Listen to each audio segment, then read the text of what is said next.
আমাদের চিন্তা ভাবনা ও আমার ক্ষতি করেছে, এ আমার এই করেছে, আমার করেছে, এই করতে করতে 24 ঘন্টার মধ্যে 23 ঘন্টা 59 মিনিট আমরা কাটিয়ে দিই।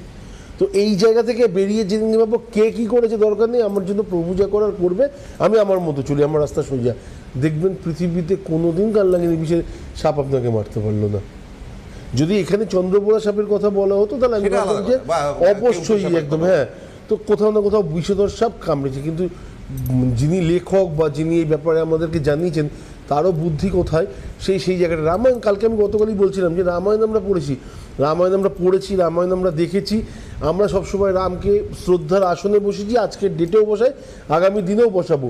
কিন্তু সব থেকে বড় কথা হচ্ছে রাম রাজ্য নগরীতেই কিন্তু ছিলেন কইকেয়ী, যিনি সবসময় ছলনা, কপটতা, সবসময় বিদ্বেষ, এই জিনিসটা নিয়ে গিয়েছেন। কোথায় তার মনটা তো রামের মতোই হওয়া ছিল। মানে আলটিমেটলি স্থান, কাল, পাত্র, সঙ্গ যে সবসময় আপনার নেগেটিভ চরিত্র করে দিতে পারে এটা যেমন নয়, আপনাকে খুব পজিটিভও করে দিতে পারে এটাও নয়। কারণ বিভীষণ কিন্তু আবার রাবণের ঘরে জন্মগ্রহণ করেছিল। তো সে তো সেইখান থেকে দাঁড়িয়ে রামের মতো সৎ, ন্যায়পরায়ণ, নিজের জায়গায় নিজের ন্যায়, সত্তা প্রতিটা জায়গাকে ঠিক রেখে দিয়েছে।